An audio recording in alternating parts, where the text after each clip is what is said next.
Assalamualaikum warahmatullahi wabarakatuh. Welcome back to my YouTube channel. Balik lagi sama aku Dinda Fahmi Rahmania dari Prodi PGSD Universitas Bengkulu kelas 1C dengan NPM A1G022049. Nah, jadi ini adalah video ke-10 aku yang akan membahas mengenai manajemen pembiayaan sarana dan prasarana sesuai dengan tugas mata kuliah pengelolaan pendidikan dengan dosen pengampu Bapak Dr. Muhammad Kristiawan MPD. Jadi disimak sampai habis ya videonya, dan jangan lupa tonton video-video aku sebelumnya. Dan juga jangan lupa like, comment, share, dan subscribe. Yuk kita langsung aja masuk ke pembahasan materinya. Nah, pada bab 10 ini kita akan membahas mengenai manajemen pembiayaan sarana dan prasarana. Nah, pada bab ini akan dibagi menjadi 2 subbab atau 2 pokok bahasan. Yang pertama yaitu pembiayaan, dan yang kedua manajemen sarana dan prasarana. Kita bahas satu-satu ya. Nah, kita masuk ke materi yang pertama yaitu pembiayaan. Nah, pada materi pembiayaan ini kita akan membahas dulu yang pertama yaitu konsep pembiayaan pendidikan. Nah, pembiayaan pendidikan adalah upaya untuk mengumpulkan dana untuk membiayai operasional dan pengembangan pendidikan untuk meningkatkan kualitas SDM sehingga mampu bekerja sama di lingkup lokal, regional, nasional maupun internasional. Faktor yang mempengaruhi pembiayaan pendidikan menurut Bastian yaitu yang pertama kenaikan harga, yang kedua perubahan relatif dalam gaji pengajar, yang ketiga perubahan dalam populasi dan kenaikannya presentasi peserta didik di sekolah negeri, yang keempat meningkatnya standar pendidikan, dan yang kelima meningkatnya usia anak yang meninggalkan sekolah, serta yang keenam meningkatnya tuntutan terhadap pendidikan lebih tinggi. Jadi itu dia konsep dari pembiayaan pendidikan dan juga faktor-faktor yang mempengaruhi pembiayaan pendidikan. Nah, setelah konsep pembiayaan pendidikan, kita masuk ke materi yang kedua yaitu landasan hukum pembiayaan pendidikan. Baharudin 2010 menyebutkan bahwa landasan hukum pembiayaan pendidikan terdiri dari yang pertama yaitu dasar yuridis dan yang kedua dasar filosofis.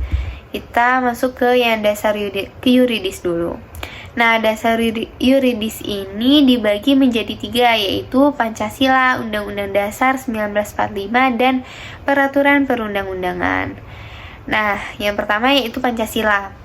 Sebagai negara yang berdaulat, Republik Indonesia mengakui Pancasila sebagai kedaulatan tertinggi dan menjadi landasan hukum atas setiap penyelenggaraan segala bentuk kegiatan. Yang kedua yaitu Undang-Undang Dasar 1945. Di dalam pembukuan Undang-Undang Dasar 1945 dalam alinea keempat disebutkan adanya perkataan mencerdaskan kehidupan bangsa. Ini berarti bahwa setiap lapisan masyarakat berkewajiban untuk serta melaksanakan pendidikan sebagai upaya mempertahankan kedaulatan Republik Indonesia. Oleh karena itu, setiap yang mendukung terlaksananya pendidikan tersebut harus dilaksanakan sebaik mungkin. Nah, yang ketiga yaitu peraturan perundang-undangan. Lembaga pendidikan dalam melaksanakan tugasnya menerima dana dari berbagai sumber. Penerimaan dari berbagai sumber tersebut perlu dikelola dengan baik dan benar. Banyak pendekatan yang digunakan dalam pengelolaan penerima keuangan pendidikan. Namun, dalam pelaksanaannya, pendekatan-pendekatan tersebut memiliki berbagai persamaan. Jadi, itu dia landasan dari dasar yuridis. Nah, yang kedua kita masuk yaitu dasar filosofis. Seperti yang telah dikemukakan bahwa proses pendidikan tidak dapat berjalan tanpa dukungan biaya. Hal ini dikarenakan segala kegiatan yang dilakukan sekolah memerlukan dana. hampir dapat dipastikan bahwa proses pendidikan tidak dapat berjalan tanpa dukungan biaya yang memadai. Sementara itu, pendidikan nasional kita dihadapkan pada masalah peningkatan kualitas, pemerataan kesempatan, keterbatasan anggaran, dan belum terpenuhinya sumber dana dari masyarakat serta profesional sesuai prinsip pendidikan sebagai tanggung jawab bersama antara pemerintah, masyarakat, dan orang tua. Jadi itu dia dasar filosofis dari landasan hukum pembiayaan pendidikan. Kita masuk yang ketiga setelah konsep dan landasan, yaitu mengenai sumber keuangan sekolah. Menurut Nanang Fatah 2004, sumber keuangan sekolah yaitu dari yang pertama yaitu orang tua, yang kedua pemerintah pusat, yang ketiga pemerintah daerah, yang keempat masyarakat, yang kelima fasilitas sekolah, yang keenam siswa, dan yang ketujuh pemilik sekolah atau yayasan. Nah, setelah ke sumber keuangan sekolah, kita masuk ke kategori biaya pendidikan. Nah, kategori biaya pendidikan ini yang pertama yaitu biaya langsung dan tidak langsung. Jika biaya langsung atau direct cost, yaitu biaya yang langsung berproses dalam produksi pendidikan, di mana biaya pendidikan ini secara langsung dapat meningkatkan mutu pendidikan. Jika biaya tidak langsung atau indirect cost adalah pengeluaran yang secara tidak langsung mendukung proses pendidikan tetapi memungkinkan proses pendidikan tersebut terjadi di sekolah, meliputi biaya hidup, transportasi, biaya jajan, biaya kesehatan, dan biaya-biaya lainnya. Setelah adanya biaya langsung dan tidak langsung, ada juga biaya masyarakat dan biaya pribadi. Biaya masyarakat dapat dikatakan sebagai biaya publik, yaitu sejumlah biaya yang harus dibayar oleh masyarakat untuk pendidikan, baik melalui sekolah maupun melalui pajak yang dihimpun oleh pemerintah kemudian digunakan untuk membiayai pendidikan. Jika biaya pribadi adalah biaya yang dikeluarkan oleh keluarga untuk membiayai sekolah anaknya dalam bentuk uang sekolah, uang kuliah, pembelian buku, dan dana hidup siswa. Jadi itu dia kategori biaya pendidikan, dibagi menjadi biaya langsung dan tidak langsung, serta biaya masyarakat dan biaya pribadi. Setelah kategori biaya pendidikan, yaitu yang kelima ada pendekatan biaya satuan pendidikan. Pendekatan ini dibagi menjadi dua, yaitu pendekatan makro dan pendekatan mikro. Pendekatan makro mendasarkan perhitungan pada keseluruhan jumlah pengeluaran pendidikan yang diterima dari berbagai sumber dana, kemudian dibagi jumlah peserta didik. Nah, jika pendekatan mikro mendasarkan perhitungan biaya berdasarkan alokasi pengeluaran per komponen pendidik yang digunakan oleh peserta didik. Nah, itu dia pendekatan biaya satuan pendidikan. Nah, kita masuk yang keenam, yaitu fungsi pembiayaan pendidikan. Menurut Baharudin, fungsi biaya pendidikan yaitu yang pertama, memungkinkan penyelenggaraan pendidikan dilakukan secara efisien, dalam artian dana yang diperoleh dapat digunakan untuk pencapaian tujuan tertentu yang diinginkan. Yang kedua yaitu memungkinkan ketercapaian kelangsungan hidup lembaga pendidikan. Yang ketiga, dapat mencegah adanya kekeliruan, kebocoran, atau penyimpangan penggunaan dana dari rencana semula. Dan yang keempat, menggambarkan target-target yang akan dicapai sekolah atau madrasah. Jadi itu dia fungsi pembiayaan pendidikan. Nah, jadi itulah materi pertama, yaitu mengenai pembiayaan. Kita lanjut aja ke materi yang kedua, yaitu mengenai manajemen sarana dan prasarana. Pertama, kita akan membahas mengenai pengertian dulu nih. Pengertian mengenai sarana dan prasarana. Sarana adalah semua fasilitas yang diperlukan dalam proses belajar mengajar, baik yang bergerak maupun yang tidak bergerak, agar pencapaian tujuan pendidikan dan berjalan dengan lancar, teratur, efektif, dan efisien. Sedangkan prasarana merupakan semua perangkat kelengkapan dasar atau fasilitas yang secara tidak langsung menunjang jalannya proses pendidikan atau pengajaran seperti halaman sekolah, taman, dan kebun. Jadi, manajemen sarana dan prasarana adalah suatu kegiatan bagaimana mengatur dan mengelola sarana dan prasarana pendidikan secara efektif dan efisien dalam rangka pencapaian tujuan yang telah ditetapkan. Jadi itu dia pengertian dari manajemen sarana dan prasarana. Yang kedua yaitu kita akan bahas mengenai perencanaan sarana dan prasarana. Perencanaan sarana dan prasarana persekolahan dapat didefinisikan sebagai keseluruhan proses perkiraan secara matang rancangan pembelian, pengadaan, rehabilitasi, distribusi atau pembuatan peralatan dan perlengkapan yang sesuai dengan kebutuhan sekolah. Nah, setelah perencanaan, kita masuk ke tujuan dan manfaat perencanaan sarana dan prasarana. Pada dasarnya, tujuan diadakannya perencanaan sarana dan prasarana yaitu yang pertama, untuk menghindari terjadinya kesalahan dan kegagalan yang tidak diinginkan. Yang kedua, untuk meningkatkan efektivitas dan efisiensi dalam pelaksanaannya. Sedangkan manfaat diadakannya perencanaan sarana dan prasarana yaitu yang pertama, dapat membantu dalam menentukan tujuan. Yang kedua, meletakkan dasar-dasar dan menentukan langkah-langkah yang akan dilakukan. Yang ketiga, menghilangkan ketidakpastian. Dan yang keempat, dapat dijadikan sebagai suatu pedoman atau dasar untuk melakukan pengawasan, pengendalian, dan bahkan juga penilaian agar nantinya kegiatan dapat berjalan secara efektif dan efisien. Nah, itu dia tujuan dan manfaat perencanaan sarana dan prasarana. Nah, yang keempat yaitu persyaratan perencanaan sarana dan prasarana. Menurut Mulyasa 2005, persyaratan perencanaan sarana dan prasarana yaitu dibagi menjadi beberapa, yaitu yang pertama, perencanaan pengadaan sarana dan prasarana pendidikan persekolahan harus dipandang sebagai bagian integral dari usaha peningkatan kualitas proses belajar mengajar. Yang kedua, perencanaan harus jelas. Yang ketiga, berdasarkan atas kesepakatan dan keputusan bersama dengan pihak-pihak yang terlibat dalam perencanaan.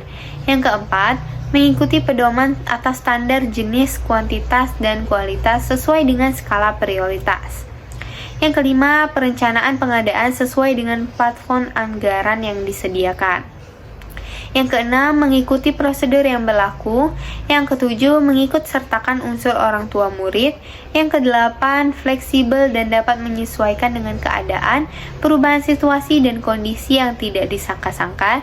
Dan yang kesembilan, dapat didasarkan pada jangka pendek atas 1 tahun, jangka menengah 4-5 tahun, dan jangka panjang 10-15 tahun. Jadi itu dia guys, persyaratan perencanaan sarana dan prasarana. Kita masuk ke materi yang kelima yaitu perencanaan pengadaan barang bergerak dan barang tidak bergerak. Nah, barang bergerak ini dibagi menjadi dua, yaitu barang habis pakai dan barang tidak habis pakai.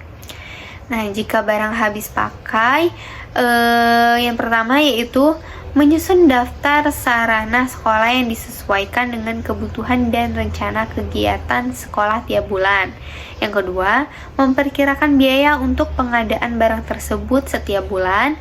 Dan yang ketiga, menyusun rencana pengadaan barang tersebut menjadi rencana triwulan, tengah tahunan, dan kemudian menjadi rencana tahunan.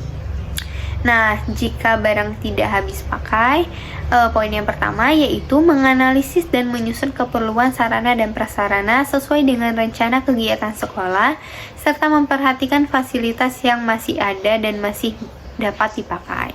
Yang kedua, memperkirakan biaya sarana dan prasarana yang direncanakan dengan memperhatikan standar yang telah ditentukan. Dan yang ketiga, menetapkan skala prioritas menurut dana yang tersedia, urgensi kebutuhan, dan menyusun rencana pengadaan tahunan. Jadi itu dia barang bergerak. Nah, jika barang tidak bergerak, itu dibagi menjadi dua, yaitu tanah dan bangunan. Nah, jika tanah, yang menyusun rencana pengadaan tanah berdasarkan analisis kebutuhan bangunan yang akan didirikan, serta lokasi yang ditentukan berdasarkan pemerataan sekolah. Mengadakan survei tentang adanya fasilitas sekolah seperti jalan, listrik, air, telepon, transportasi, dan sebagainya, dan mengadakan survei harga tanah serta menyusun rencana anggaran biaya bangunan. Yang kedua yaitu bangunan. Poin-poinnya yaitu yang pertama, menyusun rencana bangunan yang akan didirikan berdasarkan analisis kebutuhan secara lengkap dan teliti. Yang kedua, mengadakan survei terhadap tanah di mana bangunan akan didirikan, hal luasnya, kondisi, situasi, status, perizinan, dan sebagainya. Yang ketiga, menyusun rencana konstruksi dan arsitektur bangunan sesuai pesanan. Yang keempat, menyusun rencana anggaran biaya sesuai harga standar yang berlaku di daerah yang bersangkutan. Yang kelima, menyusun pentahapan rencana anggaran biaya atau RAB yang disesuaikan dengan rencana pentahapan pelaksanaan secara teknis, serta memperkirakan anggaran yang akan disediakan setiap tahun dengan memperhatikan skala prioritas yang telah ditetapkan berdasarkan kebijakan Dinas Pendidikan. Nah, itu dia pembagian barang tidak bergerak. Nah, yang masuk kita ke poin yang keenam setelah perencanaan pengadaan barang bergerak dan tidak bergerak, yaitu yang keenam, pengadaan sarana dan prasarana. Cara-cara pengadaan sarana dan prasarana menurut Barnawi 2015 yaitu yang pertama, pembelian, pembuatan sendiri, penerimaan hibah, penukaran, pendaur ulangan, pinjaman, dan penyewaan. Nah, kita masuk ke poin yang ketujuh yaitu mengenai inventarisasi sarana dan prasarana. Inventarisasi sarana dan prasarana pendidikan menurut Barnawi 2015 adalah pencatatan atau pendaftaran barang-barang milik sekolah ke dalam suatu daftar inventarisasi barang secara tertib dan teratur menurut ketentuan dan tata cara yang berlaku. Tujuan dari inventarisasi sarana dan prasarana yaitu yang pertama, untuk menjaga dan menciptakan tertib administrasi sarana dan prasarana yang dimiliki oleh suatu sekolah. Yang kedua, untuk menghemat keuangan sekolah baik dalam pengadaan maupun untuk pemeliharaan dan penghapusan sarana dan prasarana sekolah. Yang ketiga, sebagai bahan atau pedoman untuk menghitung kekayaan suatu sekolah dalam bentuk material yang dapat dinilai dengan uang. Dan yang keempat, untuk memudahkan pengawasan dan pengendalian sarana dan prasarana yang dimiliki oleh suatu sekolah. Jadi itu dia dari tujuan dan pengertian dari inventarisasi sarana dan prasarana. Nah, materi yang ke-8 mengenai sarana prasarana yaitu pemeliharaan sarana dan prasarana. Pemeliharaan sarana dan prasarana pendidikan menurut Barnawi 2015 adalah kegiatan untuk melaksanakan pengurusan dan pengaturan agar semua sarana dan prasarana selalu dalam keadaan baik dan siap untuk digunakan secara berdaya guna dan berhasil guna dalam mencapai tujuan pendidikan.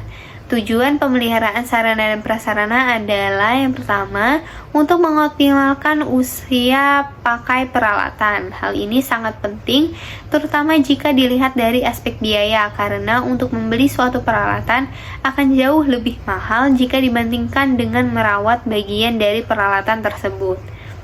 Yang kedua, tujuan yang kedua yaitu untuk menjamin kesiapan operasional peralatan untuk mendukung kelancaran pekerjaan sehingga diperoleh hasil yang optimal. Tujuan yang ketiga yaitu untuk menjamin ketersediaan peralatan yang diperlukan melalui pengecekan secara rutin dan teratur. Tujuan yang kelima yaitu untuk menjamin keselamatan orang atau siswa yang menggunakan alat tersebut. Jadi itu dia pemeliharaan sarana dan prasarana. Yang kesembilan yaitu penghapusan sarana dan prasarana. Penghapusan sarana dan prasarana adalah proses kegiatan yang bertujuan untuk mengeluarkan atau menghilangkan sarana dan prasarana dari daftar inventaris, karena sarana dan prasarana tersebut sudah dianggap tidak berfungsi sebagaimana yang diharapkan, terutama untuk kepentingan pelaksanaan pembelajaran di sekolah.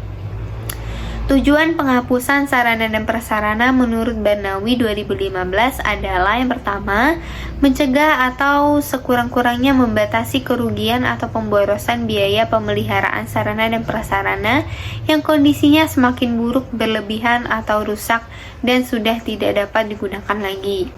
Yang kedua, meringankan beban kerja pelaksanaan inventaris. Dan yang ketiga, membebaskan ruangan dari penumpukan barang-barang yang tidak dipergunakan lagi.